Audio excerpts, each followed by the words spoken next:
تیرا اے رب کعبہ ہے، سبحان اللہ، سنیں تیرا اے رب کعبہ ہے،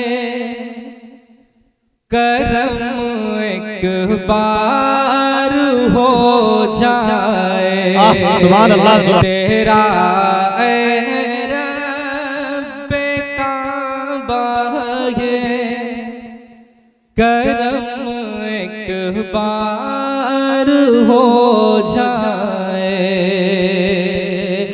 خطیب ہر دل عزیز خطیب حضرت مولانا خالص سیف اللہ رحمانی ندوی صاحب، جن کے بارے میں راحت اندوری نے کہا کہ یہ الگ بات ہے خاموش کھڑے رہتے ہیں، یہ الگ بات ہے خاموش کھڑے رہتے ہیں، پھر بھی جو لوگ بڑے ہیں وہ بڑے رہتے ہیں، اور ایسے درویشوں سے ملتا ہے ہمارا شجرہ۔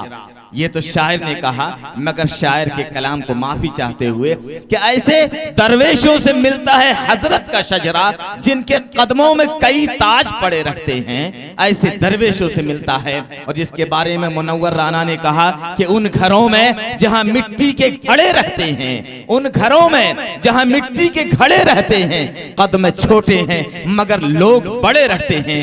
جاؤ جا کر کسی درویش کی عظمت دیکھو، تاج پہنے ہوئے پیروں میں پڑے رہتے ہیں۔ یہ وہ علماء کرام ہیں کہ جن کے قدموں میں بڑے بڑے ڈاکٹر انجینئر جو ہیں، جن کی قدموں میں رہا کرتے ہیں، آج آپ کے دیار میں ہیں۔ آپ خوش قسمت ہیں کہ ایسے علماء کرام کو سننے کا موقع آپ کو ملا ہے۔ حضرت مولانا خالص سیف اللہ رحمانی ندوی مدظ اللہ العالی۔ السلام علیکم ورحمۃ اللہ وبرکاتہ۔ الحمدللہ رب العالمین والعاقبۃ للمتقین والصلاة والسلام علی سید الانبیاء والمرسلین محمد بن عبداللہ الامین۔ معزز علماء کرام، سامعین حضرات، اللہ کا شکر اور احسان اور کرم ہے کہ الحمدللہ بہت دیر سے آپ حضرات علماء کرام کی قیمتی باتوں کو سن رہے ہیں۔ اللہ تبارک تعالی ہمارے بیٹھنے کو اور ہمارے سننے کو قبول فرمائے۔ میرے بھائیوں، مہینوں سے جلسے کی تیاری اور محنتیں آپ نے جو کی ہے، اب ان ساری محنتوں کے خلاصے کا وقت آ چکا ہے، اور وہ وقت کیا ہے؟ وہ وقت ہے اللہ تبارک تعالیٰ سے مانگنے کا وقت، اللہ تبارک تعالیٰ سے کچھ لینے کا وقت۔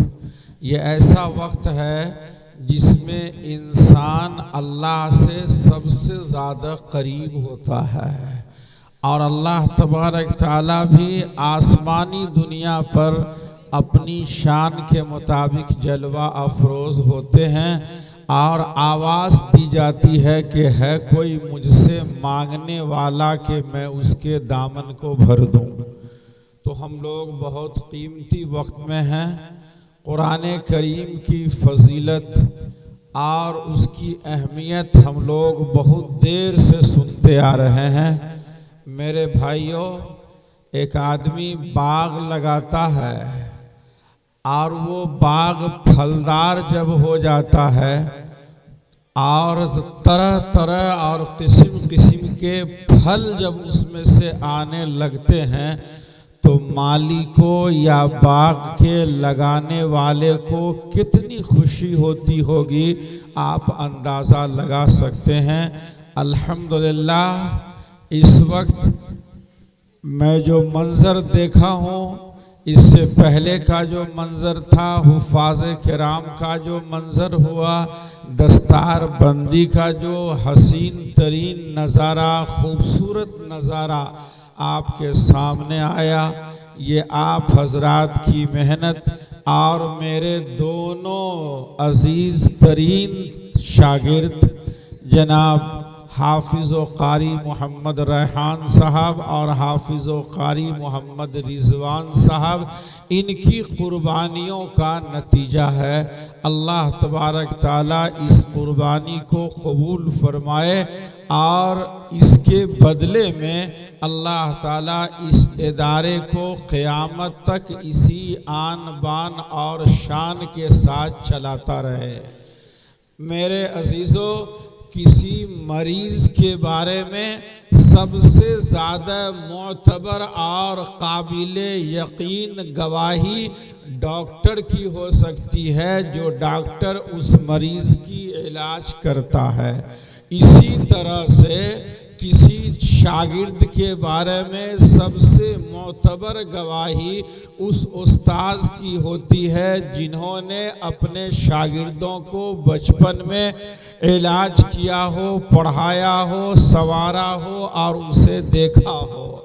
میں خوشی کے لیے نہیں بلکہ اللہ کی نعمت کے اعتراف کے طور پر میں یہ عرض کر رہا ہوں کہ الحمدللہ یہ دونوں عظیم شخصیت جسے اللہ نے آج بنا دیا ہے، قرآن کی برکت سے بچپنے سے اللہ تبارک تعالیٰ نے دونوں بھائیوں کے اندر جو اخلاص، اساتذہ کی خدمت کا جذبہ اور ہمیشہ آگے بڑھنے کا شوق اور ان کی آرزو، یہ ساری چیزیں بتا رہی تھی بچپن میں کہ انشاءاللہ اللہ تبارک تعالیٰ ان دونوں سے کام لیں گے۔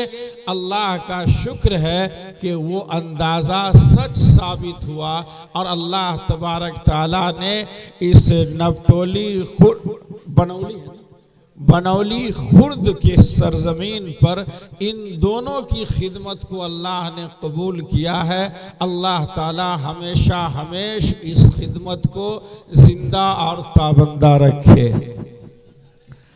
میرے بھائیوں، یہ ادارہ اور یہاں کے لوگ اور یہ جو منظر میں نے دیکھا ہے، اللہ کا شکر ہے کہ یہ گاؤں قرآن پاک کی برکت سے، قرآن پاک کی نسبت سے اللہ تبارک تعالیٰ نے اپنی خاص جگہ میں اس کا بہت ہی اونچا مقام عطا فرمایا، بہت ہی اونچا مقام، اس لیے کہ اس بستی کے لوگوں نے، یہاں کے غیور مسلمانوں نے، یہاں کی ماں اور بہنوں نے اور یہاں کے میرے مخلص نوجوانوں نے اس ادارے کی خدمت کے لیے، قرآن پاک کی خدمت کے لیے، اس ادارے کی ترقی کے لیے جو قربانیاں دی ہیں اور جس قربانی دینے کے لیے تیار ہیں، اللہ تبارک تعالیٰ آپ تمام لوگوں کو اس کا بہترین بدلہ عطا فرمائے اور تمام قربانیوں کو اللہ تعالیٰ قبول فرمائے۔ میرے بھائیوں، قرآن پاک کو اللہ تبارک تعالیٰ نے عالمی کتاب بنایا ہے نا، یہ کسی ایک خاص طبقہ کے لیے نہیں ہے۔ اللہ پاک نے جتنی کتابیں نازل کی ہیں ان تمام کتابوں میں قرآن کی حیثیت ایک خاص قسم کی حیثیت ہے، یعنی قرآن سے پہلے جتنی کتابیں اللہ نے اتاری ہیں اس کی حیثیت کچھ اور ہے اور قرآن پاک کی حیثیت کچھ اور ہے۔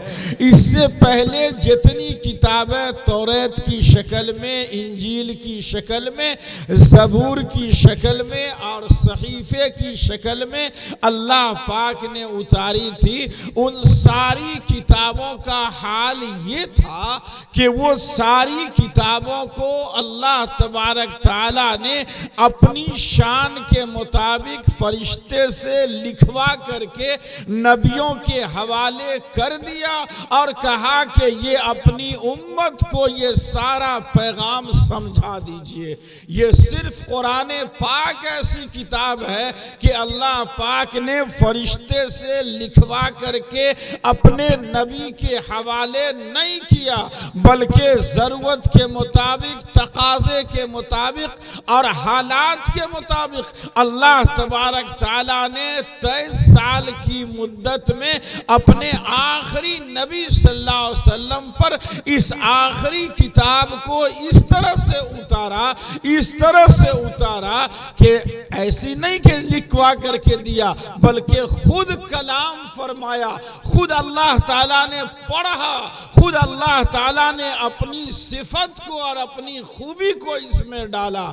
اس لیے تمام کتابوں سے اس کتاب کا مرتبہ بہت ہی بڑھا ہوا ہے، بہت ہی بڑھا ہوا ہے۔ لیکن میرے بھائیوں ایک بات اور سن لیجئے، ہم اور آپ قرآن پاک کی فضیلت کو جانتے ہیں۔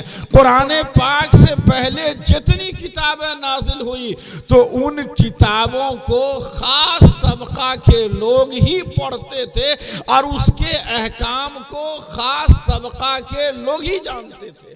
جیسے عیسائی لوگ ہیں، ان کے سارے لوگ اپنی انجیل کو نہیں سمجھ سکتے، سارے کے سارے لوگ توریت اور زبور نہیں سمجھ سکتے، بلکہ ایک خاص طبقہ تھا جو توریت کو، انجیل کو، زبور کو اور صحیفے کو سمجھنے والا تھا۔ لیکن میرے بھائیوں قرآن پاک کو اللہ تعالیٰ نے ایسا نہیں بنایا کہ ایک خاص طبقہ اس کو پڑھ کر کے، اس کو یاد کر کے، اس کو سمجھ کر کے اس کی فضیلت کو حاصل کرے اور وہ حافظ قرآن کہلائے۔ وہ مدرسہ کے طلبہ ہوں، وہ حافظ قرآن ہو، علماء کی جماعت ہو، ایک خاص طبقے کے لیے اللہ نے قرآن کو نازل نہیں فرمایا، بلکہ اللہ نے اس کتاب کو عالمی کتاب بنایا اور ہدی للناس، تمام انسانوں کے لیے، یہاں تک کہ تمام مخلوق کے لیے اللہ نے اس کتاب کو نازل فرمایا، یہاں تک کہ جانوروں کے لیے، سارے مخلوقات کے لیے اللہ نے اس کتاب کو نازل فرمایا۔ اسی لیے اللہ تعالیٰ فرماتا ہے وَمَا مِن دَابَّةٍ فِي الْأَرْضِ إِلَّا عَلَى اللَّهِ رِزْقُهَا، جتنے جانور کو بھی اللہ نے پیدا کیا اس جانور کی رہنمائی کے لیے اور اس کے حق کی ادائیگی کے لیے بھی اللہ تبارک تعالیٰ نے قرآن پاک میں تذکرہ فرمایا۔ یہاں تک کہ چھوٹی سی چھوٹی مخلوق ایک چوٹی ہے، وہ بھی تقریر کرتی ہے اور اس کی حیثیت کا بھی تذکرہ قرآن نے نقشہ کھینچا ہے۔ قرآن پاک کے اندر ایک چوٹی تقریر کرتی ہے، بیان کرتی ہے، اعلان کرتی ہے، اس کا اعلان ختم نہیں ہوتا کہ چوٹیوں کی ساری جماعت فوراً عمل کرنے لگتی ہے۔ اللہ نے ہم کو انسان بنایا اور سارے انسانوں میں اشرف المخلوقات بنایا، اور ان اشرف المخلوقات میں بھی اللہ نے خاص مقام یہ فرمایا کہ آپ نے آخری نبی کی آخری امت بنایا، لہذا چونٹیوں سے بھی زیادہ درجہ ہمارا ہے کہ نہیں ہے۔